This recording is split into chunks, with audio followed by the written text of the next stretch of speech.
I'm a fan of fantasy, so I listen to Easy and Alan on their Just a Fantasy Fan podcast. During the show, you can live chat with Easy and Alan at LennyMelnickFantasySports.com.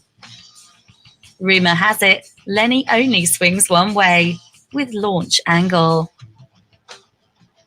Now here's Easy and Chris Allen. I'm Easy. He's And I'm Chris Allen. All right, okay, never mind. I walked on. Let's do it again. I'm Easy. And I'm Chris. And that means it must be a Wednesday night at Lenny Melnick FantasySports.com, the Legend Sports Network. This is a Fantasy Fan Sportscast for me, the fan, and Chris, the expert, because he writes for every fantasy magazine / website there is. We just do a show where I question everything he does. That's all it is. This is where the fan gets to beat up on the guy who thinks he's an expert. Yes. And he knows I still like him in the end. That's so we have a good time. Chris, how's it going? It's going well. I think the proverbial, fire hose has been let loose on the entire fantasy community, because we've got training camp news. We've got injury news already. We've got contract holdouts. We've got all sorts of rumors. And I think football has to be definitely back now. Right. Ruin it. Our new fans are now going to expect that we talk fantasy the first 2 minutes of a show. Oh yeah, we got to set the tone. Our old fans are going to go, wait a minute. Normally I fast forward these first 20 minutes. I know we got to throw them a curveball, and I'm using a baseball reference in a football show. Look at that, man. Yeah, JJ last week texted me and he goes, I just want to let you know, I started listening to your show last night, and this was last week. And he goes, and so far, it's really good because you haven't talked any fantasy. Right. None. He's a sports guy. He goes, you guys were talking about all kinds of stuff. And he goes, I'm only about 20 minutes in and there's no fantasy yet. I said, there you Not go. Yet. That's what we bring to the fantasy podcast, realm, the territory, the category. We're in a category by ourselves, Chris. That's our thing. That is our thing. But we got to change it up. This is Easy's fantasy. One day I said, I'm going to buy a mic and talk about no fantasy for 20 minutes and then beat Chris up for the last 20. Actually, it doesn't even go that long. Actually, sometimes I think we go 40. No, we just don't always get to the topic. Now, come on. That's it. That's true. We just have a topic and we don't get to that very well. That is 100% true. One of us likes to talk too much. One of us. I have heard that. One of us is a talker and one's a writer. So yes, maybe very much so. Maybe our new listeners out there will know the difference. Maybe. But that's okay. We have a blast. So, and today's just kind of we did this last year too. We have a few weeks of free for all. No real set topics. A few things I'll bring up here at the beginning, and then I'll let you get into your. This is important because I don't want to deceive the viewers. The guy in Thailand, the guy in Austria that we have, some of our lockdown. Hopefully, we still got them. I don't think they understand the word we say, but I still don't want to deceive them. Possible. That I get deep down and read every article of Chris Allen's, but I do catch him on Twitter. But tonight, I'm like, you know what? I'm going to go out there and read some fantasy stuff. Okay. And I typed in the words Chris Allen and found a few things. It looks like you wrote something about rookies. Am I right? Did I read an article about some rookies? I did. Yeah. I did read that article. I did. Mm-hmm. I did. I'm just saying.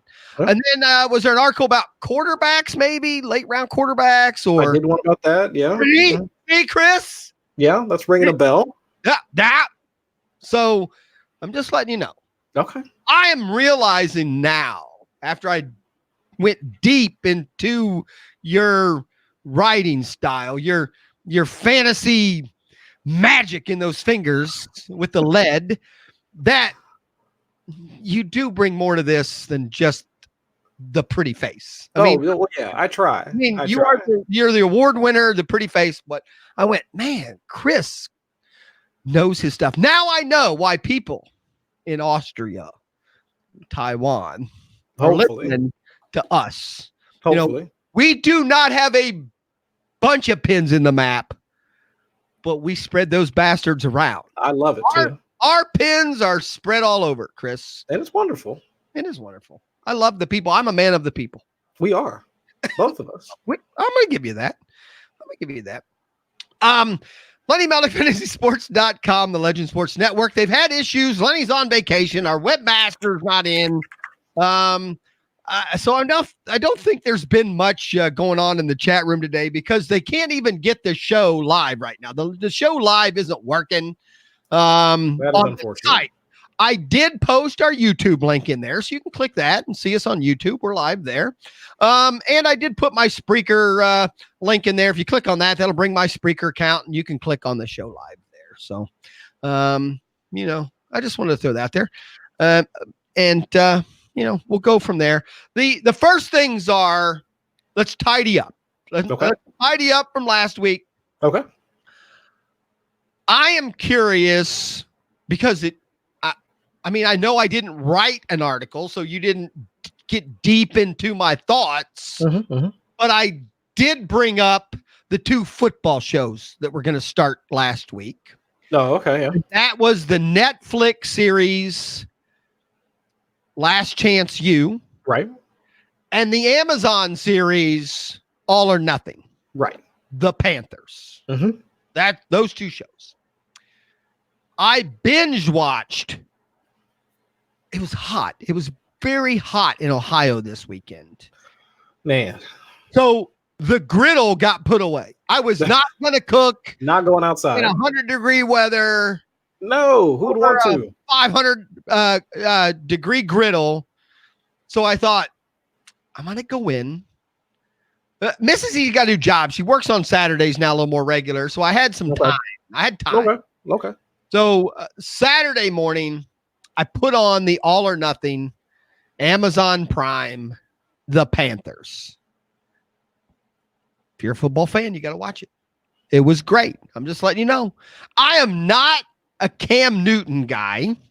Oh. And I'll be honest, on this show, half the time he's the Cam that you see. And then obviously the other half, this is behind the scenes. The other half, he's just a quarterback. And just saying, more respect for him. More respect. But I got to tell you, the problem with watching these shows, which Hard Knocks is coming up here pretty soon. I think in a week we got Hard Knocks, which is the Raiders. So here's the problem I have right now. The Panthers, and then what's coming up is the Raiders. These are 2 teams that coming into the fantasy season aren't real high on the fantasy scoring teams. I'm just saying. I mean, maybe I'm wrong. You're the writer, not me. But there's not a lot of people looking at the Panthers and the Raiders and going, all the points you'll need will be on those 2 teams. I mean, no one can that. Oh, what? Who, people are loving. Who on the Panthers are we going, hey, that's the guy. That's the one. Christian McCaffrey, DJ Moore, Curtis Samuel. And then now today with Greg Olson's news, Greg Olson now becomes a viable late round tight end target. And then Cam freaking Newton is being drafted as like the quarterback 11 in leagues now, like behind like Kyler Murray, an unproven rookie, and a bunch of other guys. And it's like Cam Newton. I mean, so there's the reason he writes. He knows more than me. That's it. But come on, Chris. If you had to pick one team, 32, you're not picking the Panthers or the Raiders. If we had to say, Chris, you can pick one team to be this team's going to have the most fantasy points this year. Are you going to pick the Raiders or the Panthers? How far down out of 32 before you go, that's now the team I'm taking? Would you take the Bengals or the Panthers for most points scored this year? Panthers. Right. That's what I thought. Yeah, that's easy. No, I'm sorry. I did not mean to interrupt you. I did actually, but Who would you take, Panthers or the Bengals, to score the most fantasy? Panthers. No way. Panthers easy. Chris. Panthers easy. The Bengals are tight. I think they're about equal, to be real honest. I think they're middle of the pack. No way. No way. Because you think the Bengals are higher. You think the Bengals are higher? No. Bengals are coming off of a mediocre season. They've now switched offensive coordinator. Injuries. Yeah, and the injuries as well. But they're switching offensive coordinator and head coach. And we think both better. But everyone in Cincinnati would think we're better off this year. True. And I mean, but anything's better than Marvin Lewis. But most teams, they do tend to struggle their first year when there's a coaching change. We saw that with Matt Ryan. I'm not a fan then.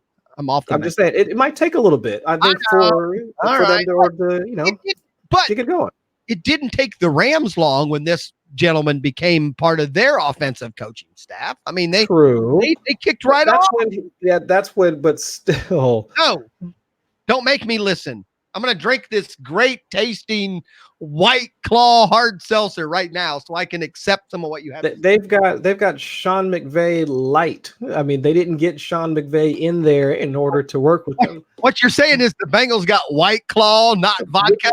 Exactly. The vodka. We got the White Claw. Yeah. And we've already seen how well Sean McVay's acolytes work outside of Sean McVay, because we saw Matt LaFleur go to Tennessee, and Tennessee didn't look all that great last season. Are the Raiders below both of the teams we're talking right now? No, absolutely.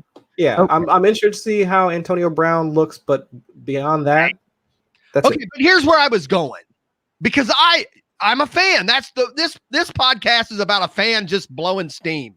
Okay. And these shows have a tendency to get you hooked on a player because you see him in a different light. And that's not always good. Yeah, they want to get you to connect with them on some sort of personal level when they don't know you. Right. Well, and they're not doing it for fantasy. They don't care about fantasy. No. But Cam Newton, half of the time in this show, was just a quarterback. And last year he had some injuries. If you recall, he had shoulder problems. So they go into that. DJ Moore's involved here. We have Funches on the show.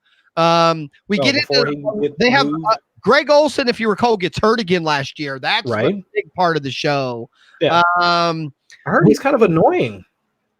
What? Oh, he's hysterical. Greg Olsen on this show is awesome. Now, I heard mixed reviews. You can tell quickly it's his team. I mean, it's Cam's team. He gets the respect when he walks in the room. You can just see it. I mean, they go, okay, 12-year-old tight end, Hall of Famer, maybe. I'm in. I mean, I found him hysterical because I thought his sense of humor was dry. So maybe that's it. Okay. Maybe they were taking it that way, but Greg Olsen was pretty good in it. Okay. Smith, the best. Okay, no spoiler alerts, but because this is not due. But Smith from just retired from the Raiders. Smith, huh? Steve Smith, Senior, by the way. Senior. There's a 5-minute scene where he's harassing DJ Moore, and it is based on fantasy. Okay. Well worth the watch. You have Amazon Prime, right? There is no reason for you not to watch this. Okay, I will check it out. I'm just saying, Steve Smith goes up to Cam Newton while DJ Moore is behind him and goes, "Do I start this DJ Moore rookie guy? I haven't seen him do nothing. He's on my bench." And he named the people he has, and it's just hysterical, because then he goes in. I mean, I think he's doing it. What he's actually doing is he's trying to get a rookie pumped a little bit. I think again, I think someone could watch that and go, Steve Smith's a dick, which can be. Everybody believes that.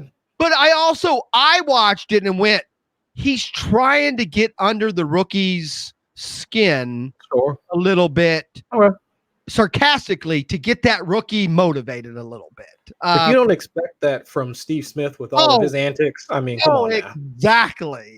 Exactly. I'm just saying, I highly recommend. Okay. It's a good watch. It goes through their whole season.